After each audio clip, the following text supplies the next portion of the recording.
with a little honeybee. So you're really not going to see me too much. And this is like the angle. I want you to see what I'm doing. I'm just using my sink because that's my counter space basically. Got an empty bowl here, and I got some catfish, not catfish, some bass and gar my husband caught. So it's a pretty good sized gar. It was about 39.5 inches. We're going to cut this up into some just chunks here. I'm going to make some nice little cuts on it. This is fresh caught today, so just cut up a little bit of it. Just cut these up real quick. Second. Just nice little chunks. We have some real big ones and two small ones. I'm just going to get this all cut up real quick and then we'll be right back with you. Okay guys, so I got this all cut up. I have a bass mixed in here, so like this is my bass. I can tell by how firm it is. And then this is my gar, which is a little bit more smushy. I didn't soak mine in milk like most people will do, or they'll do buttermilk. Reason being is because this fish actually didn't smell as gamey. If it would have smelled really gamey, I would have tried. There's no fancy cutting. All I did was chop it up into pieces. Now what I'm going to do is season it, and I'm just using the Fiesta Season It All. Oh, you can't even see that. Here we go. The Fiesta. Yep, it's a season all right there. And the only reason, you can use salt, you can use pepper. And the only reason I'm seasoning this before I actually put it in a dry mix, is because I feel sometimes there's not enough flavor. I'm just going to give that a little toss. Just there's a little bit more flavor on the meat, and depending on what it is, I might season it with either a steak seasoning. I know with when we catch reds, I like to use steak seasoning just because it has more pepper and stuff. And we're just using a light seasoning. Nothing, not going to overpower it because it's going to get. Hang on. My hands here. I'm still going to touch it, but just rinse my hands here. Okay, and then we have some HEB. This is what I have on hand here, catfish fry mix. So you can buy any type of fish mixed, but this is what I have on hand, so I'm not going to go and buy anything different. I'm going to just pour it into my bowl here. I believe it has instructions on how you can use it, but this is the way I'm going to do it. So I'm going to take a piece here. That's actually a pretty big piece still. Okay, there's a few nugget pieces, and just toss that in there. Here like this, and just give it a good little shake. Hoping you can see this. Okay, this little piece here, and you'll just give them a little shake. And I'm going to toss this. I have my what's that thing called? My pan in the back of me with some oil already nice and warm. I don't have a fryer. I am using very simple. I'm just using my pan. It is a cast iron pan, so it does hold heat very well. I'll show you that here in a minute after we get some of these guys all nice and ready to go.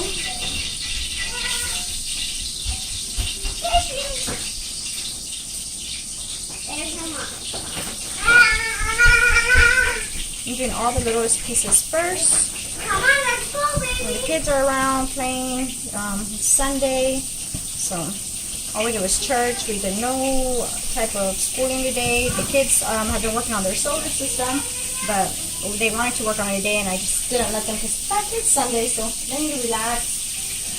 Except for them to either play with each other, draw, or whatnot. And well, Dad went fishing while we were at church, and he brought us some gar, and he brought us a bass. So I like that. See, that piece is a little bit long.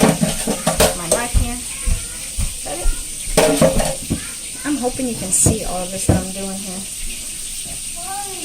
Oh, the gar. Yes, sir. Making the gar and stuff. And we're going to serve with some cornbread and some French fries on the side. Sometimes we like to have coleslaw, and sometimes I like it, but I don't have it on hand, and I really don't want to run to the store. It's been a nice relaxed day. So that's the process as far as how we coat our fish. Nothing fancy, nothing special. Just a nice little coat. So now I'll show you what my fryer looks like over here. And what I'm going to use is my spatula. I don't have one of those fancy fryer basket heater, and you'll see where's going to come right over here to my stove. And you see, this is, I have a tray here, and then I just have an old shirt, but it's a clean shirt, but it's an old one because I'm just going to toss it afterwards. I just have a rack right here. I'm going to set these on. So you see my cast iron pan here, and then that's from breakfast this morning. Just haven't cleaned it up yet. This is my spatula. I love this spatula. You can get these at HEB if you're local here in Uvalde, or if you're local here in Texas. You can get these at HEB. These are awesome. I think they're only $3 too. I haven't had any issues with it. And as you can tell, I don't have it filled all the way up like other people might have it, and it's still frying it very well. But that has to do with the coating, the batter coating, because I've tried other batters and they don't work as well. So it's definitely that one. I recommend the HEB catfish fry.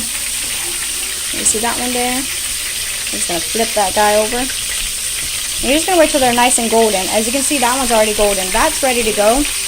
We're going to go ahead and pour. And even though it's a big piece, it's ready to go. Especially this little one here. Go ahead and pour him out. Oh. And this is where if you had a spoon, it'd be a whole lot easier. But this is what I have, and this is what we work with. So we're just going to set that there and let the oil catch it. I'm going to flip this one over, and that is for my cornbread. It is ready. So I'm going to put you on pause, and I'll be right back with you after I get my cornbread out. So that's it. Okay guys, my cornbread had a few more minutes to go, but I got the french fries out. But let me tell you, look, I left this there sitting there while I was getting the cornbread out, and look at it. It's made out of silicone and nothing. If I would have left any other spatula there, it would have melted. I'm going to pull these out. These are nice and done. It's hard doing this and filming at the same time, but right here I don't have a spot to set my camera at.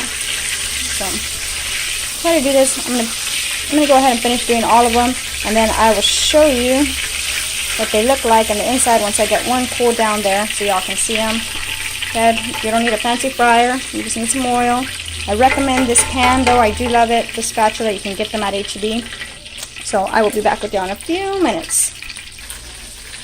Okay guys, so I have some more fish still going in here, but my cornbread is done here. Now I've done is rub some butter, and I use whatever I have on hand.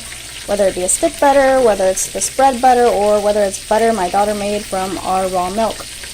Once it's melted, then I actually cut it through. And you see that? That's how you know it's done. It's nice and through here. Nice and loose. And this is just a bag cornbread. It's the Mrs. White. And I said that right, Mrs. White. What is it called? Sweet yellow cornbread. That's nice and right there. I'm just gonna put that in a bowl, serve it. Okay, so I'm gonna pull this cornbread out. Like I said, I've already cut it, and you can see it's nice and hot too. See how firm that is? There's some good cornbread right there.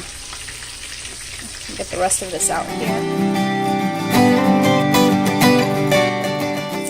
Hey guys, okay, so this is not the best lighting, but I am done in my kitchen. So we're at, the fish is done, so this is what we have here. And I'm just going to show you the difference, how you can tell, because you know how I mixed it with the gar and the catfish, or the gar and the bass. I love catfish, and that's usually what I eat. I'm also eating cornbread as we sit here and speak. Here we go. This is going to be bass. And this is just really flaky. I hope you can really see this. I'm not sure what's going on with my camera. The resolution is like, just, I don't know what's going on with this part of it. So, this is the bass, and it's nice and flaky. It's really delicious. It's a really clean white fish. Love it. It's maybe, oh, yep, this is gar. And this is gar. See how that comes up? Almost look like chicken.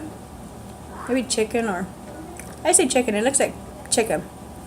Honestly, it doesn't look anything.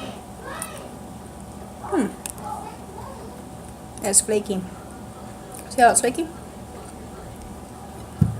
Chicken.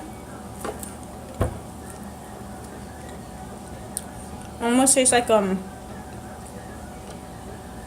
I just seasoned it with seasonal, but it almost tastes like the popcorn chicken. That's kind of what that texture of it is. It's really good though. Definitely thumbs up on gar. I've eaten it before though, so I wasn't expecting it to taste bad. So that's it guys. That's just a quick review of us. Here we go, baby. Of what we do. Oh, cornbread. Here you go, honey. A bowl of cornbread does not last inside my house. I put it down, people start getting it, so I kind of have to hold off on it. But either way, quick look. how we are trying to use what we have. We don't live in a homestead. Not yet, at least. But using what you have to provide for what we need. And that's it. So, see y'all next time, guys.